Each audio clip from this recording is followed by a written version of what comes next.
Start spreading the news. That will come later. Okay, let's see. Is this moving the slidey thing? Yes, it is. Okay, good. Well, first of all, thank you very much for that introduction. Where's Ali gone? Where's he gone? Yeah, he's at the back, right. Because usually academic introductions are like watching your own funeral. Because what people do is they go to the website and they download your stuff and they go, Mark Blyth has done this and he has written this and he has written. So everyone ends up sounding like Henry Kissinger, you know, and he has done this and he has done. And it's like listening to the most boring funeral eulogy of all time. So thank you for not doing that. My attempt to circumvent you was completely wrong in that regard. All right, so let's do this. How many of you are econ students? How many of you at least taken basic sort of macro 101, all that sort of stuff? Good. That means I don't need to explain everything that follows. Let's go. So I got annoyed enough to write a book, and it's a really good way of doing research. If any of your PhD students are thinking about doing a PhD, people sit in my office and go, what am I going to write about? And I usually say, try and find something that annoys the crap out of you, because then you'll never get fed up. And what annoys the crap out of me is the idea that when you have a global banking crisis, the solution to it is to cut the government's budget. Yeah, let's think about that for a minute, right? You have a global over-leveraging crisis of epic proportions, and the solution is, if Greek pensioners have less, that'll help. There's a long way from there to there, isn't there? Let's see how we got there. So, why would anyone think that the solution to a banking crisis is to cut government spending? Especially when this happens. So this is basically Eurozone debt to GDP. As you can see, that orgy of public spending that we had to correct for going into the crisis was in fact a reduction of public spending going into the crisis. The reason the amplitude goes so high in 2007 is because the automatic stabilizers kick in, the planet falls off its axis because of the financial crisis. And then what's meant to happen is once you start doing virtuous fiscal consolidation, the debt's meant to level off, but it doesn't, it keeps increasing. Why? Because if you have a bunch of countries that are all each other's major trading partners, they all share the same currency and therefore the same unit of account, unit of exchange and store of value, but none of them get to print it, and they all try to save at once, then arithmetically somebody isn't spending. And if somebody isn't spending and everybody's over-saving, you have to have GDP contraction on the zero lower bound. That's what happened. So if you think of the economy as a sum, a very simple arithmetic sum, and you put the debt on the top and you put the economy on the bottom, let's start with 100 to 100. Let's say that you're a big European state with 100% debt to GDP. And you decide that the best thing you could do is to incentivize business to get us out of this recovery is by making them spend more on investment. And of course, most people, yourselves included, lie awake at night worrying about the yield on the 10-year bond of your national government. You don't worry about the fact that your wife's about to lose her job or you're about to get your mortgage taken from you. You worry about spreads, because that's what the models tell you. So you're worrying about spreads, and you think, if only the government would cut welfare spending. Because if they were to seriously cut welfare spending, because in the sum, government spending is 40% of GDP, imagine that they cut spending by 50%.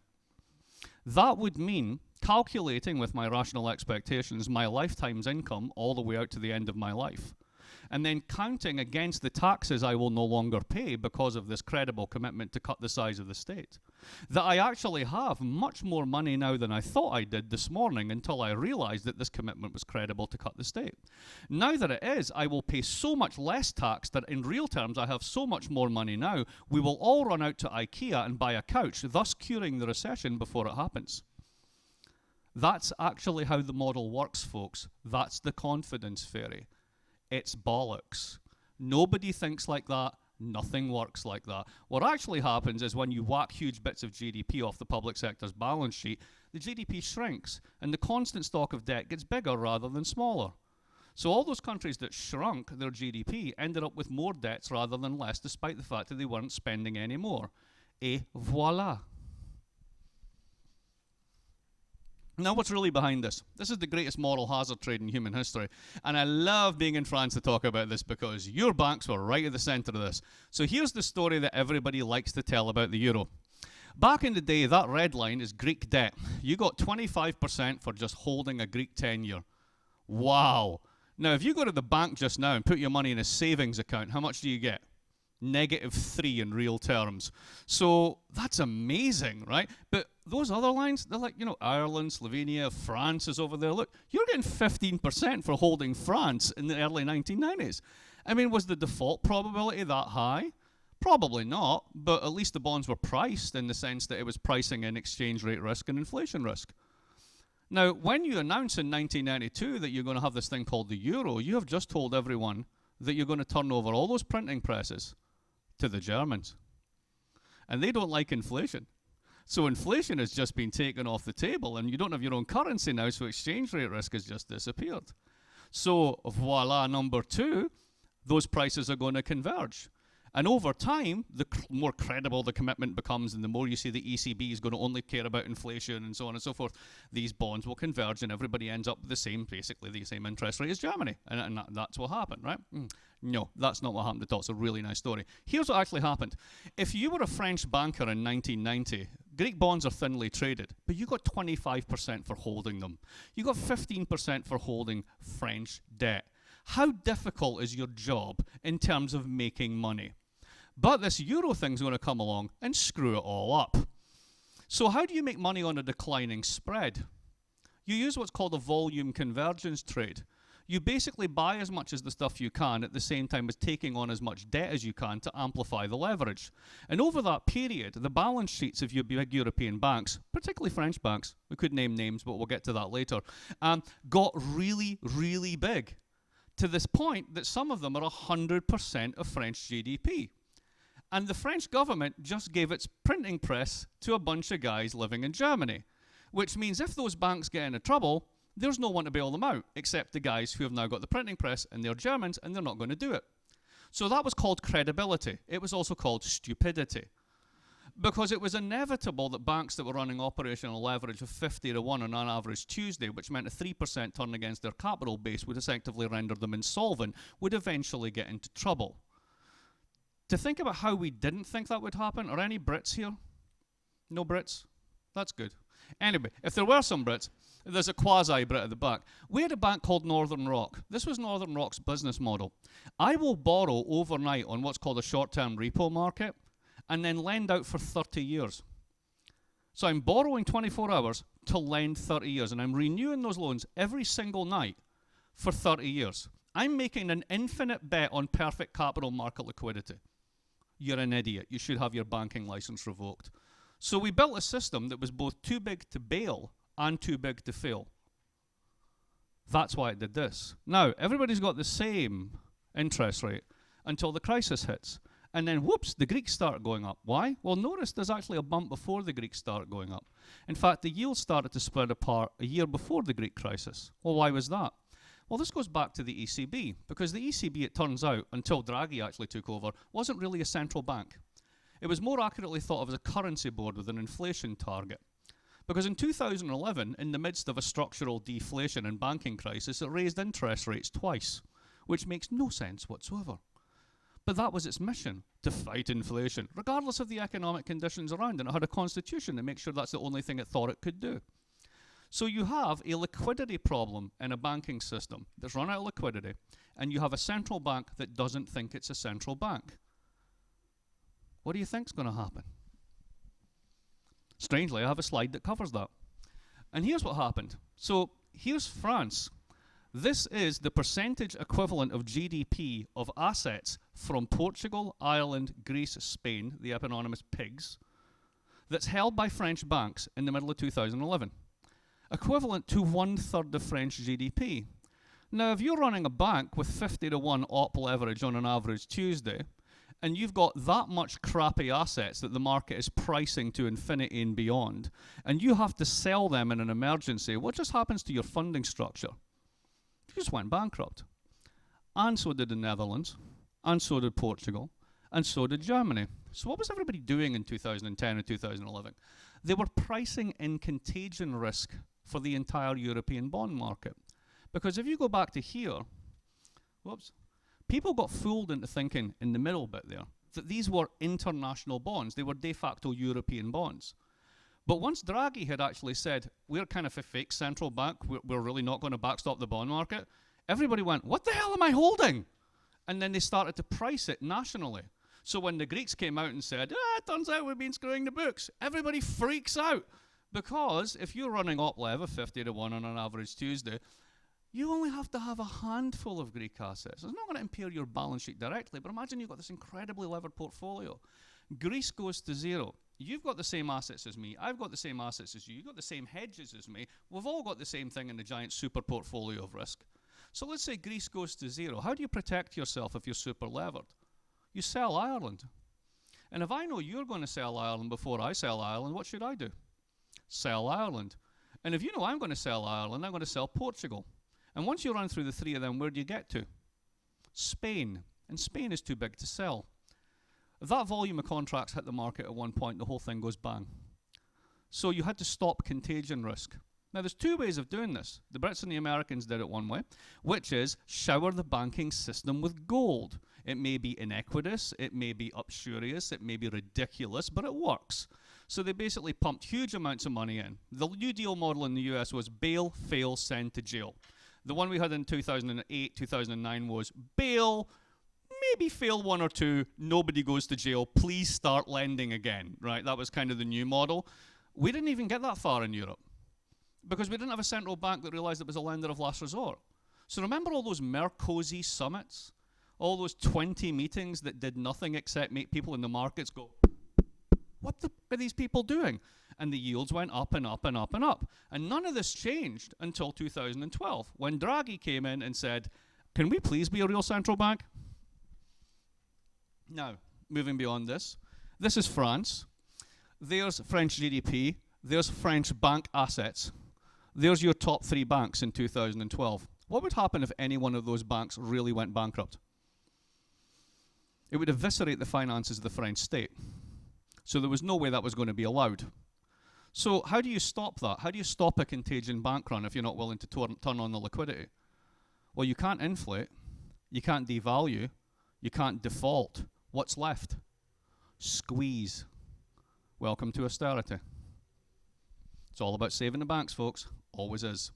Now, along comes Draghi. And what does Draghi do? Member states can't devalue or default, so they have to contract, unless the ECB finally decides to act like a central bank. And what you have here is the Italian 10-year. So this is basically Italian 10-year going up to 7%. 7% was regarded as the we really are now in trouble, warning, warning, Jim Robinson, we're all going to die signal, right? So you get up to there, and eventually in November of 2011, he dumps €1 trillion into the market. You can see the yields go down, but then they go back up because nobody really believes this is going to fix it. So he does the LTRO2, and he sticks another $500 billion in the market. That goes down, but it starts to come up again. The second circle, that's OMT, outright monetary transactions. That's the promise to buy bonds. Now, the minute you do that, all that contagion risk disappears. Because you've said to the market, we'll do what the Brits have done with QE. We'll do what the Fed has done with QE and TARP and a whole bunch of programs. We will actually backstop your bond market. And all the yields fell in their ass. At this point in time, the French 10-year is trading lower than the American 10-year because of short-term inflationary expectations. So if there was a banking crisis, all it needed was a central bank to step up and act like a central bank. You didn't need to do 2 years of austerity, 3 years of austerity. You didn't need to punish the periphery the way it was done. But we did. And that was actually quite tragic, because what you needed was a giant liquidity dump. And eventually we got it. Here's how much it cost. This is Oliver Wyman's internal consultancy report in 2013. Total state support and approved for the EU financial sector totals more than $5 trillion, equivalent to 40% of GDP. One question for you folks, has anybody passed the vote on this? Has there actually been any democratic oversight of that much cash going out of European taxpayers' pockets to prop up the financial sector? The answer is no. Read the bottom line. Otherwise insolvent banks have been recapitalized, and the monetary policies of the ECB and national central banks have allowed themselves to do this at low cost. So what we have, in financial terms, is a class-specific put option. So how does that work? Well, imagine the following. When you bail out banks, you bail out people like me, because I'm old enough to have a pension, and I have assets, and I have shares, and a portfolio, and a house, and a mortgage, and all that shit. And the interesting thing is, you don't, and you're not going to get it either, because we've got it all, because we're greedy. And here's the thing. The bank's assets are my liabilities, and my assets are the bank's liabilities, and it all sums to zero. So my mortgage is a pain in the ass for me, but it's the bank's income stream. And I like having a house, and if I ever go bankrupt, which will never happen because I'm a professor, it's ridiculous, I shouldn't even have a retirement portfolio. But nonetheless, if I did go bankrupt, the bank doesn't want my condo, but they are other sides of the balance sheet for each other. Now, when you bail out banks, what you're really doing is you're bailing out the assets and incomes of the top 20% of the income distribution. Now, you've got to pay for that because what you're doing is you're turning private sector debt into public sector debt. So what do you then do once you've turned, for example, Spanish debt to GDP from 26 to 96? What do you do when you turn Irish from basically, I think, net 16 to 86 to now over 100? Well, you got to make cuts, right? It's that terrible debt. We've been spending like drunken sailors. Well, who consumes government expenditure? The bottom 80%. So people like me have an implicit insurance contract on the rest of the taxpayers in society to bail out my assets when my risk takers get into trouble. That's actually what happened. But you'll never hear a politician talk about it that way because it's the top 20% that ultimately counts. God, that sounds Marxist, doesn't it? Anyway, so if a banking crisis that was cured by backstopping the bond market was cured by backstopping the bond market, why would you keep doing this? And the answer lies back in the mysteries of time. This is John Locke, or apparently that's what somebody thinks John Locke looks like. Hang on a second. Yes, on time, good. So, have you ever read the Second Treatise of Government? Anybody? Hands up if you read the Second Treatise. Most of you are ignorant. Go away and read it immediately. So, in the context of the English Revolution, when he was writing on the side of let's get rid of the king, the reason he was writing that stuff down wasn't because he had some fundamental concern with freedom and liberty, it's because he wanted to run the state. And why did he want to run the state? Because if you run the state, you can get rid of peasants. And if you can get rid of peasants, you can basically grow sheep. And if you can grow sheep, you can sell the wool to the Germans and get their silver, so you can get really rich. That's kind of what the whole deal with the enclosures was in the whole English Revolution. So basically, you need the state to make markets. You mean they're not given by God? I'm afraid not. So you need to basically enclose and have laws and create property and do all this sort of stuff. And when you do that, Locke knows, it's right in the book, that this generates massive levels of inequality. Now, if you're going to generate massive levels of inequality and dislocation, you're going to need someone to police those distributions. That would be the state. But here's the problem. If the state's strong enough to protect your assets, it's strong enough to steal them. This is why the Americans have the Second Amendment. It's written right in, it's hardwired into liberalism's DNA. And the problem is, if you need states to create markets and you need states to police the distributions the markets make and keep them stable, it's expensive. But given that the inequality skew is incredibly extreme if left unfettered and there's no redistribution, very few people will have to pay an enormous amount of tax to protect their assets. And they don't want to do that. So imagine if I could come up with an option on the future that would allow people at the top not to pay taxes. What's that called? Government debt. Are there any Italians in the room? Excellent. Why is Italian debt, why is Italy the 17th largest economy in the world and yet it has the 3rd largest bond market in the world? I will answer that for you. That was a rhetorical question. There's a bit where you go, no, actually, you can puzzle this out, right? Here's the question. Do Italians hate their state?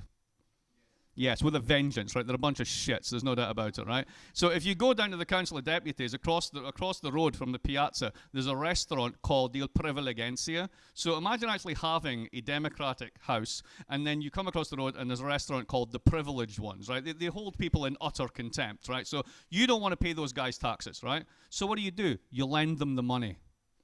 60% of Italian debt's domestically held. You will lend the bastards the money, and you'll get it back with interest, but you won't pay taxes. Very liberal of you, even though you're a bunch of Catholics.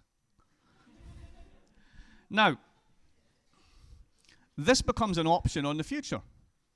But here's the problem. David Hume comes along, and in his essay on public debt and his other essay on money, both of which are worth reading, you have 3 of the foundational ideas of modern macroeconomics.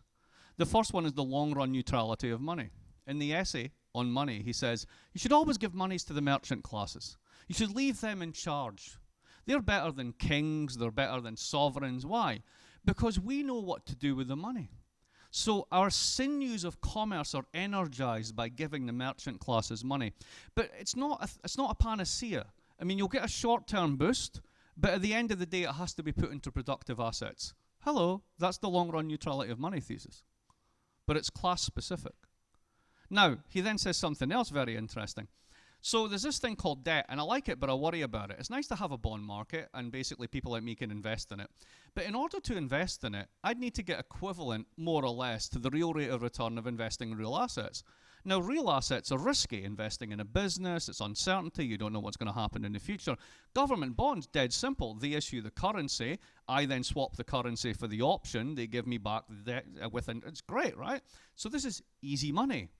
Now, what happens if everybody decides to do easy money rather than hard investment? You crowd out the market. Welcome to the crowding out hypothesis. So once you crowd out the market, he's a wonderful phrase in this essay where he says, all of the gold and the silver that connect the sinews of commerce will be rushed out of the country. We will all end up in debt to ourselves and worse still to foreigners. The result is penury and death. So right there, this terrible fear of debt. Right? But at the same time, I don't want to pay any taxes. So what's my option? My only option is to go with the option.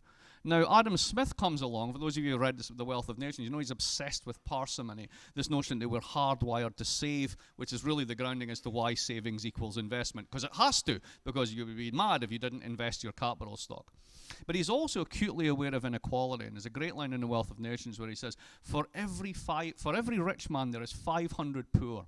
And were it not for the firm hand of the civil magistrate, he would every night sleep insecure, as would be his investments. I mean, literally, could you say it more plainly? My favorite line from The Wealth of Nations is the following. Civil government, insofar it is instituted for the defense of the rich against the poor, or those who have property against those who do not. I put that down on tests for extra credit for my students, and 97% say Karl Marx. No, sorry, Adam Smith. He was honest. So what's his problem? His problem is back to the Lockean problem. I need this state, but I hate the state. I don't want to pay for the state, but if I don't pay for it, some bugger's going to come and steal all my stuff. So I'm in the horns of this dilemma. So I guess we're stuck with this kind of option called debt. We're just going to have to do this. But what about taxation? And in Book 4 of The Wealth of Nations, Smith comes along and says, hang on a minute. Maybe those with the biggest stake in society should pay the most taxes. Those who get the most gains should pay the most taxes. Progressive taxation. And Smith is rightly famous for that. What he's not famous for is what comes next. Because if you read to the end of that section, he basically says, bugger that. I'm not paying all that because it's just me and a handful of my mates. So he quickly reverses course and goes for a proposition which is the core proposition of the modern American Republican Party. Let's have a national consumption tax. Let's get rid of income tax completely and have a tax on consumption. Well, that's terrible because poor people consume more, etc., etc. Yeah, but you know what his real problem is? It just won't raise enough money. So I guess we're stuck with debt. And that's it. And eventually we'll end up in more and more debt and the country will go bankrupt. And by the Napoleonic Wars, Britain had 200% debt to GDP. And they spent a century paying it off. But you know what helped? Imperialism. You know what else helped? Quintupling the size of the economy, so that by the 1860s you were down into reasonable double digits. So growth cured debt. Britain didn't die of debt, despite all of the rhetoric and all of the prognostications. When you get to the 19th century, this story takes an interesting turn. Who's that on the left? David Ricardo. Pretty chap, isn't he? Who's that on the right? John Stuart Mill. Not a pretty chap. Which just goes to show you that right-wingers are better looking because they have more money. Now, oh, come on, it's a joke, lighten up. What do you get in Ricardo? If you read Ricardo, apart from getting a headache, what you read when you read Ricardo is a very self-calibrating system, whereby firms are driven into what he calls the common rate of profits. So the rational thing to do is to adopt technology and shed labor. And the only way you can keep your profits is if you move constantly into new markets, which is why he was actually interested in international economics. He thought that profits would always devolve to a common rate. In such a world, any attempt by the government to basically redistribute is just basically the maladjustment of capital.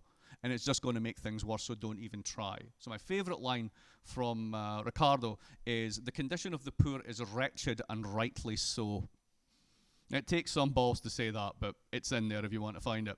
Now, along comes Mill about 30 years later. The country's richer, the debt is lower, it's growing faster. And the new liberalism says, well, hang on a minute. we're going to get into trouble here. I mean, we're past 1848. Did you see all those revolutions that nearly happened in Europe? They will come and burn your house down.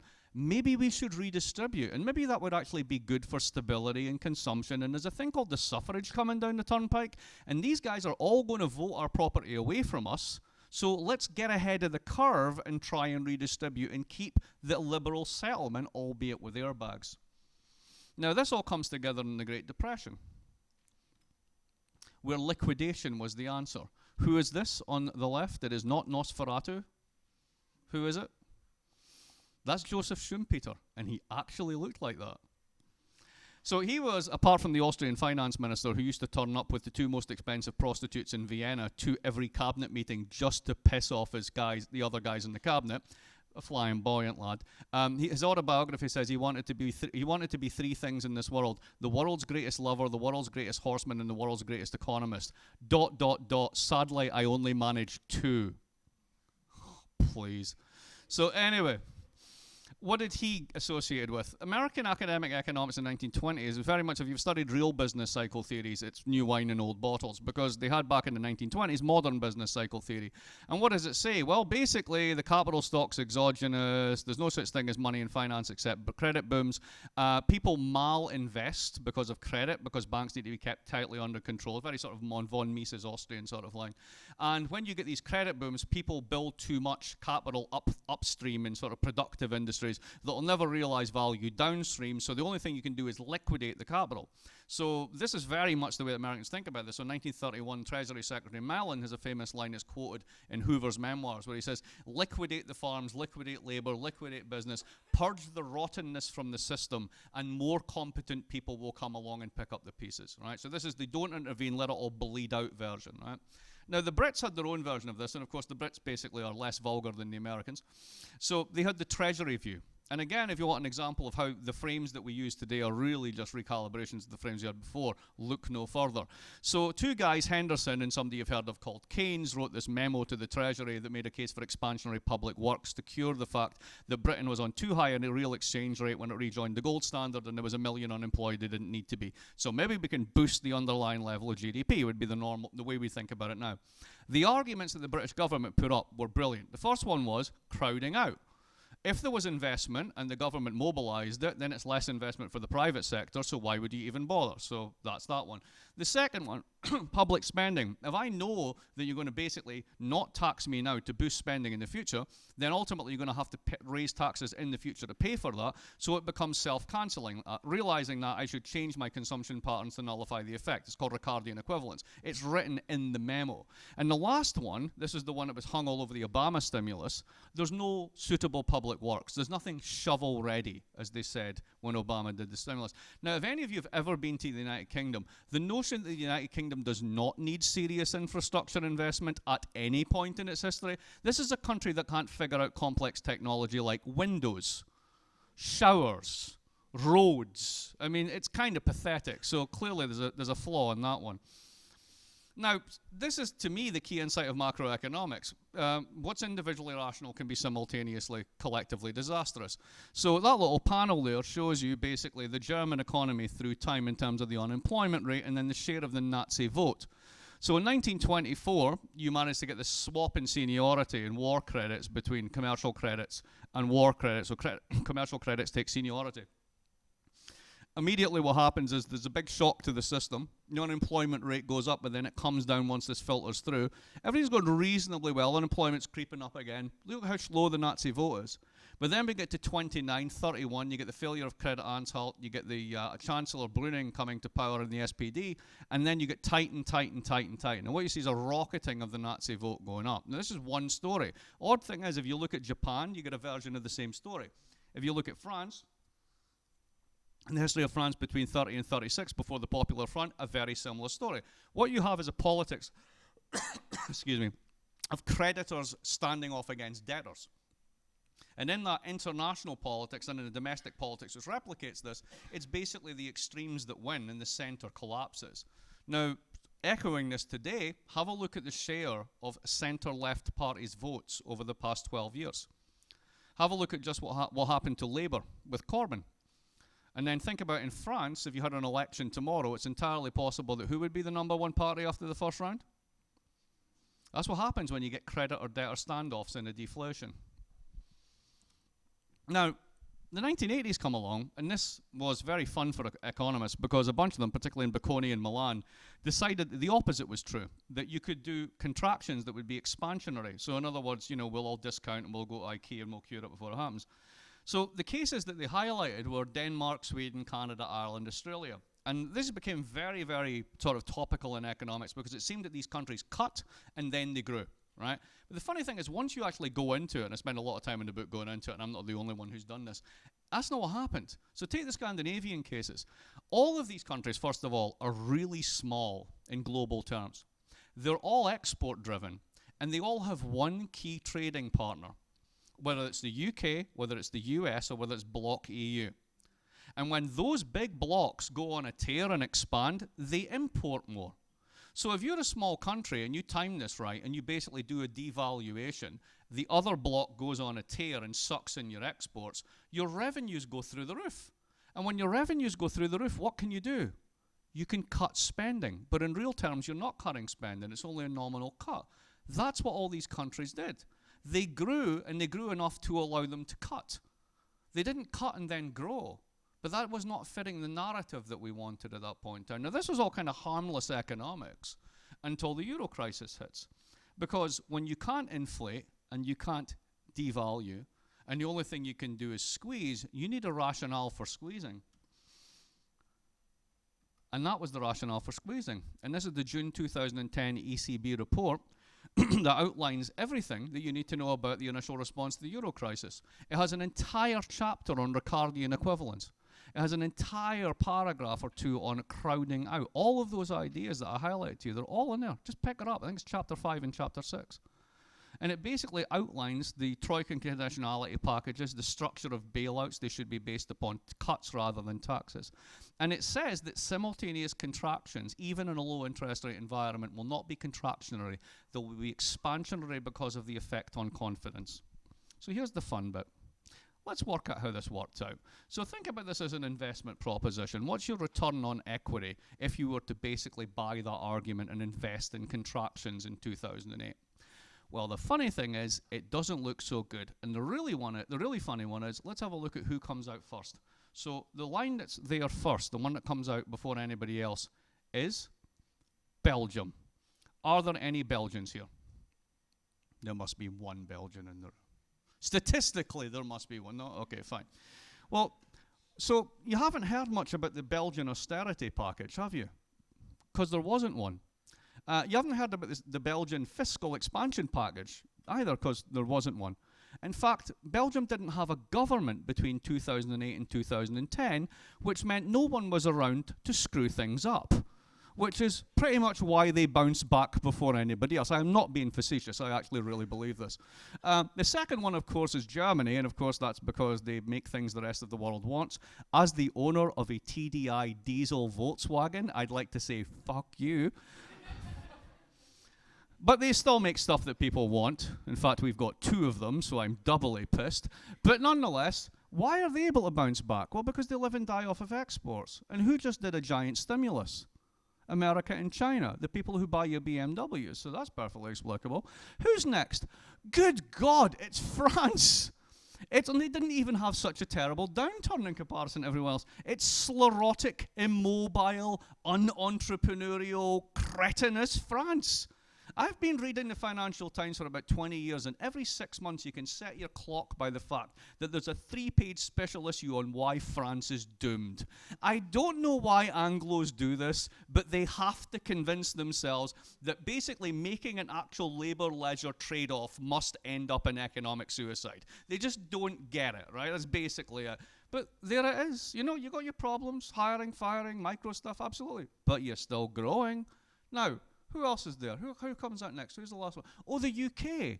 Well, that's easy. You basically put your financial sector back together with bigger air bubbles, and you intermediate rest of the world capital flows as if your economy is a giant hedge fund. That's pretty much what the Brits do. And where is everyone else? They're still stuck in the shite. So it really hasn't worked out too well when we think about it. And have a look at Greece. they've lost 30% of GDP, and their debt has, in real terms, doubled, despite cutting all that. But Europe is on the mend, so it must have worked. Spain is now growing at 3.1%. As you can see, Portugal is growing at 1.5%. Even sclerotic old France grew at 1%. The euro area as a whole managed 1%, and even Italy managed 0.5%. You haven't grown since the minute you joined the euro, and you finally got one. You know, there's a clue in that. You haven't grown at all since they joined the euro. I mean, I'm just saying, right? So anyway, problem solved, right? Well, maybe. See, the Bank of Spain report in July said that the drivers of the Spanish recovery were basically import collapse. In other words, people haven't got any money to buy imports. Cheap oil and quantitative easing effects. 69% of Spanish workers under 25 are on temporary zero-hour contracts. And think about the knock-on effects onto that, onto credit markets, right? So we're booming again. We're growing, right? I've got a job. Let's go get a car so I can go to work. Great. Can I see your employment contract? No, I don't have one. Oh, there's a bummer. So how do you restore your credit markets when basically you can't give loans to people because they have shitty contracts, right? So all these little micro things that are going on, youth unemployment still incredibly high, etc. So what's the thing going forward? The first thing going forward is structural reforms. You hear a lot about that. And the second one's a shift to exports. So let's do a quick straw poll amongst the economists here, right? Would you agree with the following sentence? The economy, particularly on a global level, which we all live in these days, is a giant, complex, adaptive system, which is horribly nonlinear, with hidden convexities, partially visible generators, and it's just unbelievably complex. Would you say that that's true? Hands up if you think that's a reasonable approximation of the world. I'll go yes. You don't have to join me, but I'll go yes, right? Most academic economists would actually admit it and say, yeah, that's kind of true. Which begs the question why the hell they're doing equilibrium modeling, but that's a different story. But anyway, right, put that over there. Now, if that's the case, this is a rationale for not doing interventions. Because if the world's horribly non-linear, the notion that you can intervene at time X with policy Y and get result Z becomes really dubious, right? But the weird thing is, we say that about macro policy, hence the rationale for not doing fiscal policy. But nobody says that about structural reforms. And structural reforms basically assume a complete homogeneity of institutional types across economies, so that all labour markets are the same, all capital markets are the same. And there's a checklist of things that you do that will improve efficiency. Now, the problem with this is there's well-known results in economics. There's two of them I mentioned here, Lipsey and Lancaster's second best, and the Schonenstein-Mantel-de theorem that basically says you can aggregate demand functions and they don't actually aggregate. Basically, you can't get from one equilibrium to another, because what happens is it's an all or nothing move. And every time you try and improve something, you create non-linearities that push you in another direction. So you're trying to get to an impossible point. Now, these are well-known results that everybody ignores because they're uncomfortable. But even the empirical work on structural reforms, Gatti Egerson's recent piece on this, basically shows that if you do this on the ZLB in the middle of a recession, guess what? It adds to the contraction. And you might get good effects, but you might get effects years out. So a good example of this, again, if you were Brits, you would know this one, but allow me to fill in the details. So back in the 1980s, one of the things that the Thatcher government did was massive amount of structural reform. You beat up on the trade unions, you create more flexible markets, blah, blah, blah. And guess what? They've had horrible wage stagnation like everybody else has because Labour has no bargaining power. But more interestingly, they deregulated their financial sector. Now, the rationale for this was British industry was starved of funds. And British industry wasn't on the ropes because of shitty management relations and low investment and crappy products, and they can't figure out what a window is. It's because they didn't have good capital markets. So if we have good capital markets, people will invest, these firms will become world beaters. And they deregulated finance. And what happened? Finance basically did a leveraged buyout on the husk of British industry and destroyed it and ate it for lunch and turned the whole place into a financial entrepot that has debt to GDP internally in the financial sector of 450%. Now, that's seriously non-linear, folks. That wasn't meant to happen. So why are we so sure that the structural reform agenda, as advertised, will have the effects that we hope? So if it doesn't, the way we're going to get out of this is basically through the macroeconomic counterpart, which is Donald Rumsfeld. That's the bit where you're meant to go, what the fuck? No? Okay, remember him? No, you're all too young. Donald Rumsfeld was the Secretary of Defense during the time when America decided to invade enemy of the month number 17, who at that point was called Iraq. And he said when he wasn't getting the support that he needed from France, boo, hiss, that there was an old Europe and a new Europe, and he was interested in the new Europe, not the old Europe. Well, you know what? He's right, but not about war. He's right about exports. So here's a funny little factoid. Last quarter, the Eurozone as a whole ran a trade surplus against the rest of the world. Means that as a whole, the Eurozone is exporting more than it's importing. But look at those numbers. 26.4 billion, but 24 billion of that comes out of Germany. Now, Germany's 30% of the Eurozone, but they're not 3 times more efficient than everybody else. So how can Germany possibly be 90% of the variance? Well, the answer is this. Have a look at the supply chain. So have a look at the Czech Republic. 1/3 of the Czech Republic's exports go straight into Germany. 1/3 of that third is one category of exports: vehicle parts and body part supplies for the auto complex. Run through all of those countries. That's the new supply chain for the German auto complex that sells me diesels that lie to me. But they're very good cars and everybody buys them. So these guys are going to be great off this system because they never had big welfare states. They're not Sweden. They're post-communist societies that implicitly trust markets and distrust the state. And basically they have a lot of skilled, relatively young labor that's mobile, and investment rates are very, very high there because they don't have trade union protections and all the stuff that you've got here in France. And they're making money hand over fist. So as far as they're concerned, everything's fine. Now, remember the Greek crisis in the summer? Who were the first countries out to tell the Greeks that they were worth nothing? There's your list. Now, turn the other side round on this one. Let's imagine that you've got a line you can draw from Finland down to Alto Adige, out to Romania, back up through Austria, through Poland, and that's export-led Europe. It's running a surplus against the rest of the world. What does France do? What does Italy do? You see, they're very different types of capitalism. These are large consumption-led economies. They're not export-led demand economies. So imagine you've signed something called the Fiscal Compact that says that you've got to run a balanced budget, and one part of the currency zone is running an export surplus against the rest of the world. Homework assignment for your international monetary economics class. Go through the identities in the national account and figure out what's got to happen. They've got to run a contractionary policy domestically to offset the surplus. So what you're basically saying is France is going to have to run a near permanent austerity budget the more that Germany and Eastern Europe exports to the rest of the world. Ouch. That doesn't sound like a solution to me.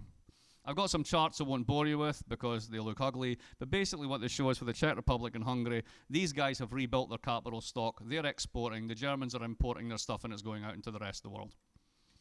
So what does all this mean? Eastern Europe is to run chronic deficits, now they're all running surpluses. They've integrated into the German supply chain, they've rebuilt their capital stocks, and that's now active. So the key question is this secular or structural? We've seen this story before. Have you ever heard of the East Asian financial crisis? All those countries ran deficits, chronic capital importers. And then they went bang in 1997 and they said, we are never going to go back to the IMF, we're going to build up gigantic surpluses to make sure we don't have to. And they did. And now they run structural surpluses against the rest of the world. And now we're trying the same trick. Whoops. Because that can only work if somebody's importing. Now, if 2/3 of the world economy is exporting and 1/3 is importing, what's that 1/3 called? The United States of America. So unless you guys are willing to basically be dollar long infinity and intermediate American short-term and long-term paper forever, which is the best deal we could ever hope for in the United States. Because ultimately what it means is you're selling me BMWs and I'm giving you bits of paper yielding 1%.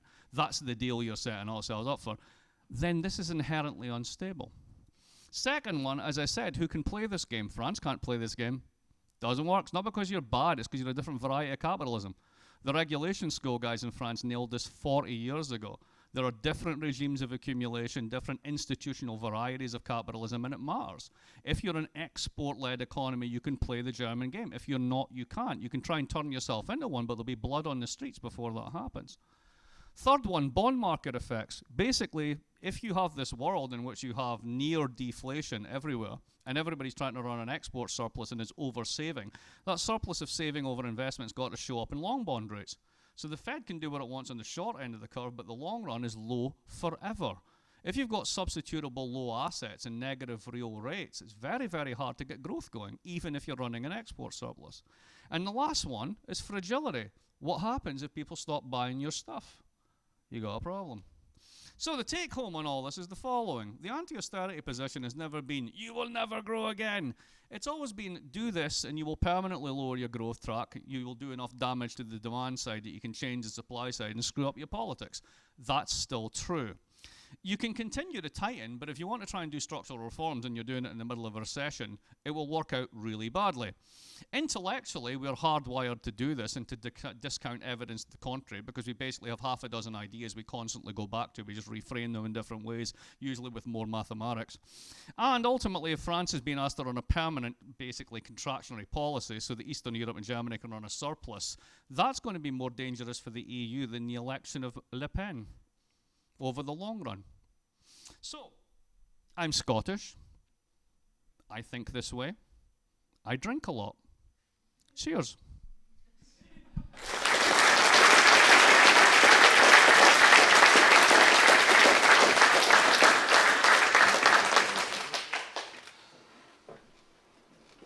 Вопросы, ребята? No Russians in the audience? No? Hey, отлично. This is your Europe. Right? You're inheriting this. And the people who are making decisions for you are, in my opinion, making decisions that are going to make you poorer over your lifetime. Do you have a plan B? Because you're the guys that they're going to hire into the OECD next. You're the people that are going to be working in the various finance ministers. So are you going to just basically do the same party line? Or do you think you need a plan B? And if you do, how are you going to get it? To use my favorite line from hedge fund investment, yours to fuck up.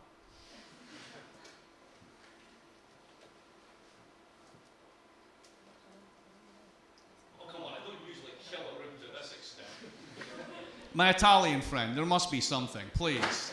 Anything at all. Come on, Pablo. Why is, I'll give me one, right? So here's one, I'll just throw this one out, right? Why do Italians reject any and all labour market reforms? Because there's no national unemployment insurance in Italy that's uniform across the regions. So when you say to Italy you need to adjust, you're actually saying very different things to different communities. And when you have a trade union structure as fractionalized as the Italian unions, there's no way to encompass the externalities. So everybody attempts to basically free ride, get their own bargain, it's impossible to get anything done. If that's the case, what's the optimal solution? Is it to make the market more liberal, or is it to actually consolidate the structure of the trade unions and increase the bargaining area? Actually, it's the latter. Try selling that one to the OECD. Think differently. Think about the same problem differently. Someone did that with Coming from Germany, I'm not going. Ausgezeichnet. I'm not going to argue for austerity, but I'd like to bring up a counter viewpoint. I don't know if you Wolfgang Strick's argument about because you're arguing against austerity. Yeah. But there's a, let's say, leftist. Yeah, the debt state. Right, because if you use public debt to stimulate growth, etc. Yeah. Ultimately, what you're doing, he argues, is you put problems into the future because you don't dare to raise taxes. Yeah. And redistribute. Yeah. So I'd be interested in your. Sure. So I actually, if you look at comparative European politics, there's a journal, and they actually did a little sort of special issue in the book, and Wolfgang had an essay where he chucked the debt state at me. So if you want to see a written reply, it's in there. I think that ultimately he's right about certain countries, but he might be right for the wrong reasons, and here's why, right? So if you go back to before the euro came in, back in the sclerotic old 90s, right, or even before this, debt to GDP was around 40%, usually. So if you look at a lot of countries, the United States managed to keep it relatively low, even though they hate taxes way more than the Europeans do. The Swedes actually managed to reduce their indebtedness all the way through the 1990s, while basically growing and being relatively productive. Any Swedes here? No. Where do you all come from? Anyway, the Swedes are annoying because basically they tend to get everything right and they're smug about it, but we'll just put that to one side. So there were certain countries that didn't have these problems. It's very telling that the countries that did, what Wolfgang uses to calculate this is an unweighted OECD average. Now, if you actually reduce it just to the Eurozone, people who basically took the convergence criteria seriously, you'll find out that most of the build-up in debt is in those countries. It's very interesting. So the attempt to basically constrict to make sure that you had 60% of debt actually in the aggregate pushed the average debt function up. Now, when you also look at different countries, if you look at Greece and you look at their debt profile, right, so they're the poster child for profligacy, right? Well, basically, under the colonels, the incredibly low debt, you get out of the military dictatorship, most of their debt comes up by the 1980s.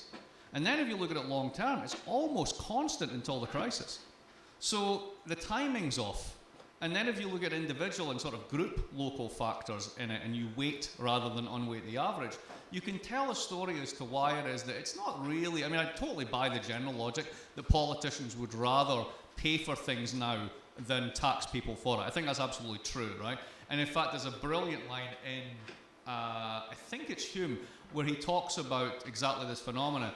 And the line is something along the lines of, it makes a great public display of a statesman to invest in debt because he himself doesn't have to pay for it, nor do any of his constituents, right? So that logic is definitely there.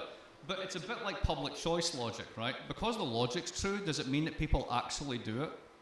And when you start to parse it by different countries, you find that there's really individual stories in this, and what he's got is a weighted average story. So that's how I respond to it. I think that it's true in the sense that the observable implication is there, but once you start to strip away the data and subgroup it, you end up with a variety of different stories about why you end up with levered balance sheets that's not reducible simply to the debt state. So that's how I think about it. He's right about the outcome, but I think the drivers are different. And talk about other things. Since austerity has proven to be counterproductive, what should be the next step in solving the crisis? Well, it depends. It's a crisis for whom. I mean, go back to what I was saying about when you bail out the top 20% of the income distribution, you're bailing out the banks, and when you bail out the banks, you bail out people like me. There's been no austerity for people like me. None whatsoever. And if we're the people who organise stuff in parties and, are the people who turn out for elections and bankroll politics and do all that sort of stuff, then there is no crisis. It's just that 80% of the public are paying for it through public service cuts. And if they can't be bothered to turn up to the polls and vote and organise, then we will continue to screw them.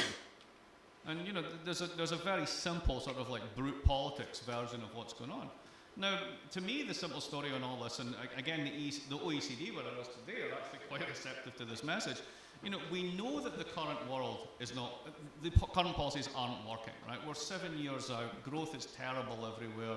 We're celebrating the fact that Spain's created 1 million part-time jobs. I mean, seriously, that's what we're celebrating these days? The bar's pretty low, right? And when I was there today, I said the following. I said, look, imagine the following. Imagine you'd sat in a room in 2007, and you got together the world's central bankers and all the smart guys, Larry Summers, all the rest of it.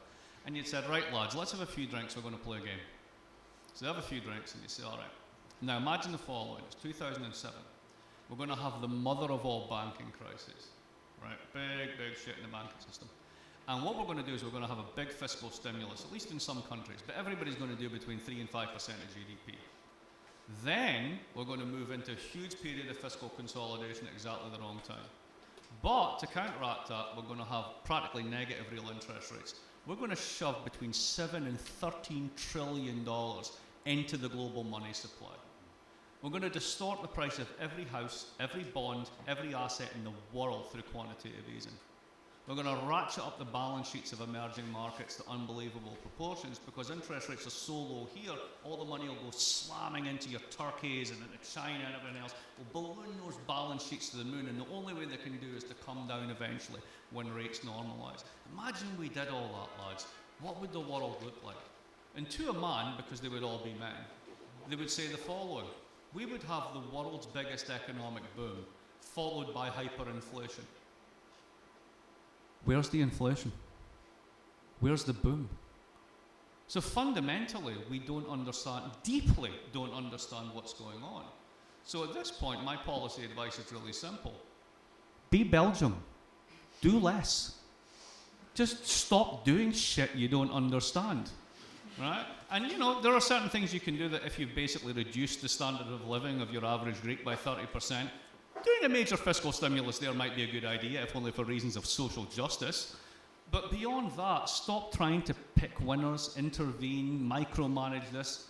Left on their own, economies tend to heal. They do. They take a long time. And they can really screw things up if they do the wrong thing. But maybe a little bit of genuine laissez-faire might be good. Just stop squeezing and just see what happens. Allow some breathing room. Then we could see. But the notion that we know what we're doing is the most dangerous thing of all. What do you see as the future of the ECB? I mean, you sort of talked about the transition to now a more interventionist. Mm-hmm. Do you see that trend continuing, or do you see this fracturing of national interest? This is global. The only people who run anything just now are central banks. And that's a huge mistake. Because at the end of the day, they have two policy tools. They can raise and lower the price of money, and they can buy and sell assets. That's it. And we've basically delegated fiscal policy to these guys, and they don't want to do it. I mean, if you talk to them, they're smart enough generally to know they can't do it. They're institutionally incentivized not to do it, and they're basically being handled it. So, what do politicians do? And seriously, most the fiscal effect of advanced country governments, take France for example, most of it's in pensions. Now you try taking money away from that group, because they're the relatively poor people who vote, right? Try taking any money away from them, forget about it, right? You will pay fees even though you'll pay higher taxes in the future on your income, because they will not do with less. They are the greediest generation. In my book, there's no two ways about it. Now this is global, and what we've had is a situation from the 70s on, where politicians basically self-insure by doing less and less. So it used to be the case that, they did fiscal policy, but that gets you into trouble, and the economists tell you shouldn't do it. So we'll hive that off the central banks. And, we used to do credit market intermediation. We used to have restrictions on finance because they can do bad things. But really, efficient markets, we'll just push it out. We'll get these out of the way. Trade policy, that gets you into trouble. Luckily, we've got the WTO now. They can decide everything in the dispute settlement arena. So you kind of externalize all your policy commitments, and what you do is you compete over less and less. So what do you actually talk about? You talk about focus groups. You talk about pornography. You talk about paedophilia. You tweet about migrants. That's what gets you elected. Garbage. You don't do any of the hard stuff. And what you've done is you've handed it off to a bunch of technocrats. Now the problem here is kind of what I call the Bernanke paradox. So you write about the 2000s as the great moderation, and what you're doing is you're doing two things. You're confusing correlation and causation and luck and skill. And the one thing that humans do all the time is to confuse luck and skill. So you see somebody who's rich and they've made it and they're doing well. It's like, hey, Bob, you did well. How did you do it? Well, I had a couple of lucky breaks. You don't believe that. You believe you're more skillful. You believe that you're better than the average person, and that's why you deserve your wealth, and that's why you don't want to pay taxes, right? So this is the way we are. We're hardwired to be idiots, right? Now, this is really dangerous on a global level, because imagine the world's really stable for quite some time. And you've got these tools called inflation targeting. And you have a thing called a Taylor rule, and you target the Taylor rule at the centre of and everybody has 2% growth, whether or not they're actually doing a Taylor rule, which is quite telling. And you convince yourself that you've tamed the business cycle. As Bob Lucas said in 2003, the central problem of depression prevention has been solved. You've tamed the business cycle. You know how it all works, right? The hubris in this is astonishing, right? So then it turns out you don't know what's going on at all. Your central theories have no theory of money and credit.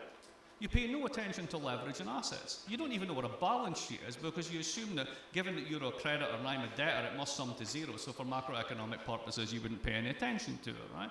So you completely ignore all this stuff, and it goes bang.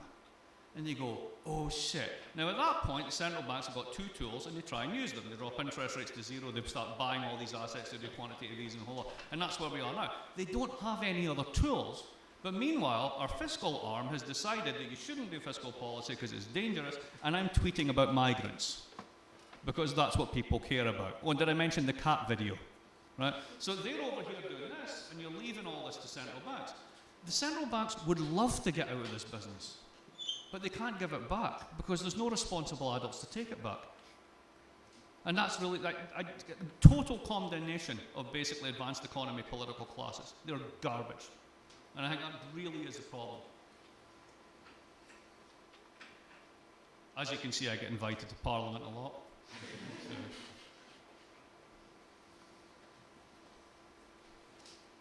Noch eins bitte? Darüber. Ja?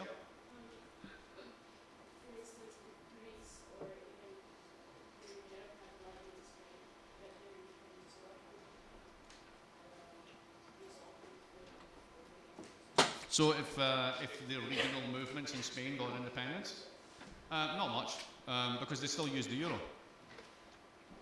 Still don't have a printing press, still don't have monetary sovereignty. I mean, the argument of the Catalans are actually quite interesting this way because they're like, nothing will change. All the contracts are denominated in euros, we'll still have euros, we just won't have to deal with Castilians. That's pretty much it. So nothing really changes. And if Greece left, it wouldn't make a difference in the sense that most of the assets that matter, that could have caused contagion, are now held by public entities. The real trick, and this is the one that sadly Varoufakis missed, was that when you do quantitative easing, as the Europeans started to do just before the Greek crisis kicked off, if you look at the behaviour of periphery bond, like a surrogate for a Greek bond is a Portuguese bond, and basically you look at their behaviour and they track similarly, right? That is to say the market is pricing in the implicit default risk. So they're still looking at them as being determined by markets, right? The thing about QE, once you've said, I've got a giant vacuum cleaner and I'm going to buy every goddamn sovereign bond I can, market risk is no longer relevant. What matters is central bank policy. So once you do this, the ability to threaten contagion, which is what Varoufakis was saying, you know, if you don't do this, we'll screw your backs up, becomes null and void. So he was holding a busted flush. Now, once you get to that point, basically Greece is in the monetary hospice for the next 10 years. Eventually, the debt will be forgotten about rather than forgiven. They'll do infinite maturities, drop the coupon, basically a negative real interest rate in the bonds. But it's going to be horrible for the next decade. Any Greeks in the audience? Yes, no? Is there one? I just want to know where your bank account is. I'm betting it's Italy. No? Okay. You're going to say? Yeah, I'm probably going to butcher your point because I'm not nearly as ecstatically sharp. But at the sort of center of what you're saying, I sort of identify this point of, you don't get it, stop messing with it. Is that Pretty much. All right, so, but like for me, I reflexively think if there's no supervisory meddling of some sort, then doesn't that kind of invite this, I guess, almost meritocratic notion of que sera, you kind of deserve your failures? Yeah, is it a theory of just desserts? Yeah. It is for some. There's this value in the regulative idea of the illusion of equality when we get to blame someone. So, Right. You know, so, you know, kind of, it's motivating in a way, I'm saying, and that might itself kind of sort of drive this economic force. That is a very sharp insight. You're right, there's a tension in what I'm saying, and it's one I've never resolved myself. I want banks to be able to go bust. Unfortunately, for that I do. I mean, I'm with the Tea Party on this one, quite seriously, right? They should be able to go bust. I mean, it's ridiculous. They have an insurance policy written by the public, and the public gets none of the equity return. It's all an insider game. I mean, this is rent seeking on a global scale. It's outrageous. So they should be cut down to size, and they should be small enough to fail. So, I mean, for example, I'm a fan of hedge funds. That sounds odd. Why? Because they fail all the time. And their investors carry the losses. Very, very occasionally they have systemic implications. There's been one real case in 1999. Other than that, they go bust all the time. What happens if Crédit Agricole goes bust? If you go to New York and you walk down Fifth Avenue, there's a giant building, and that's the Crédit Agricole building. This is a French farmers' commune bank. What the f*** is it doing there? Because it's become a giant derivatives desk, right? So they're just taking free options on the public. So I want those guys to fail. Problem is they're too big and they're too powerful and they're too connected and they know it, so they can play a moral hazard trade against a sovereign, which is what they've been doing for the past 20 years. I know how to resolve that, but no politician has the political will to do it. So you got to take a hit? You got to take a hit. We got to take a hit to basically reset the system. Now, you know, this is one of my weird friends in this regard is Nassim Taleb, who's often seen as sort of like this iconoclastic libertarian. And I'm certainly not. I am at heart a Keynesian, but I mean it in the following sense. I think Keynesian economics gives you a robust counter-cyclical tool, which, if well managed, can actually not eliminate, but can certainly smooth out the consumption cycle and lead to better aggregate wage growth and a better division between capital and labour. I think that's a good thing, right? And I sign up to that completely. That form of intervention I'm 200% for, right? The problem is there's no such thing as Keynesian politicians. Who votes to correct at the top of a boom? Nobody. Hey, your house is earning too much value. I think we should put a tax on that. Good luck. See you later. Bye next week, right? The incentives all go the one way. So this is what there's two reasons why Germans have always been suspicious of Keynesian economics. Number one is it doesn't ground up from basically an order liberal conception of the micro. So if you're an export-driven economy and you basically want to do reflation, you're just making your BMW more expensive. So why would you want to do that if you live off of exports, right? But the second one is precisely this distrust of political structures, democratic political structures. And the reason that the Bundesbank always had that sort of lean against the wind mentality was because they thought their politicians were shit. And at the end of the day, they would take the easy option. And that's why they had that. And to a certain extent, I also agree with that, even though I'm a Keynesian. So I'm completely conflicted. I don't know how to square all these things. And you're absolutely right, I'm hitting on a fundamental tension. But I'm convinced that, particularly on the financial side, unless you really, really reform the banking sector, you're just going to be back to square one again. And the next time, there just isn't enough debt capacity or debt absorption capacity in the world to deal with it. And that's when the rubber really hits the road. Sure. Will this sort of, will we fail to sort of reset the cycle enough times to sort of merit this exacerbation that will eventually make us take the hit, or do you sort of foresee some sort of preemptive dialogue about it? It's not even a dialogue. There's actually, there's some really sneaky shit that's been going on, which is really kind of cool. So Dodd-Frank is universally reviled as a sort of dead letter, and it totally didn't work, and it's 2,000 pages, right? Dodd-Frank is genius. Because here's how Dodd-Frank actually does. So imagine that I can write on one piece of paper, seriously, one piece of paper, how to make the American banking sector safe. It's dead easy. No bank bigger than 250 billion, 20% assets, and a leverage ratio maximum, including all outstanding vehicles, of about 10 to 1.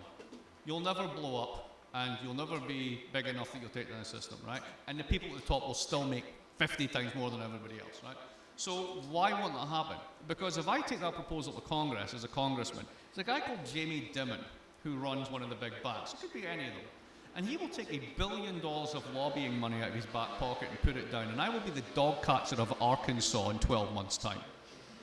I'm dead in the water. So, as Gramsci once said, there are wars of position and wars of movement. And Dodd-Frank is not a war of position, it's a war of movement. So I can't really do what I need to do. So you know what I'm going to do? I'm going to escrow your bonuses. I'm going to make sure that above your risk management office, you're going to have 2 floors of compliance officers who are going to drive you mental. And I'm going to actually make sure that they all have to be certified. So they're going to have to get a degree in this shit, and that's really going to bung up your hiring of these guys, which means you're going to have to pay a premium. And what they're doing is they're deleveraging those banks by 10,000 cuts. And it's working. Investment banking returns are on the floor. Now, there's something else that's coming out in Basel III, or as the insiders like to call it, BAL 3. I don't know why they call it BAL, but there you go. And it's called the liquidity coverage ratio, and it's a tiny little gimmick embedded in the woodwork. And what it basically says is that banks used to be able to do this trick called repoing their own assets, which kind of led to an infinite credit supply for them. So let's say I'm a bank. I would lend out a bunch of mortgages. I'd take the mortgages back onto my books. I would then collateralize those mortgages as a security, put it out in the market. You could sell it to an investor, or you can take it back onto your own book as a different type of investment, and then pledge that against more lending and bring that onto the book to make more of these loans, right? The liquidity coverage ratio stops that. You can't do that anymore once it's fully implemented. Once that happens, the ability of these guys to do infinite repos, short term for long term, dies. Now, oh, that's terrible. What about liquidity? Liquidity is the fucking problem. We've got too much of it, but nobody dares say that. So I'm actually kind of confident that in the next 5 to 6 years, in Europe in particular, you really are, actually also in the US, you're going to see a smaller, more tightly regulated banking system that's less prone to crises. Now, the trick is, does that lead to better lending, investment, growth, all the rest of it? Because it seems that the whole thing's become disconnected now. 70% of big bank profits come from trading, literally swapping bits of paper with each other, which should be zero-sum by definition. And real investment isn't really done by banks. It's done by internal retained earnings in companies, and it's done by IPOs and other things like that. So there's a big disconnect in the system, and that needs to be reset as well, but partly that's where it lies. I think we should all start drinking, don't you? Are we done? Sure? You want, yeah? Okay. All right, yes. Yay! Thank you very much.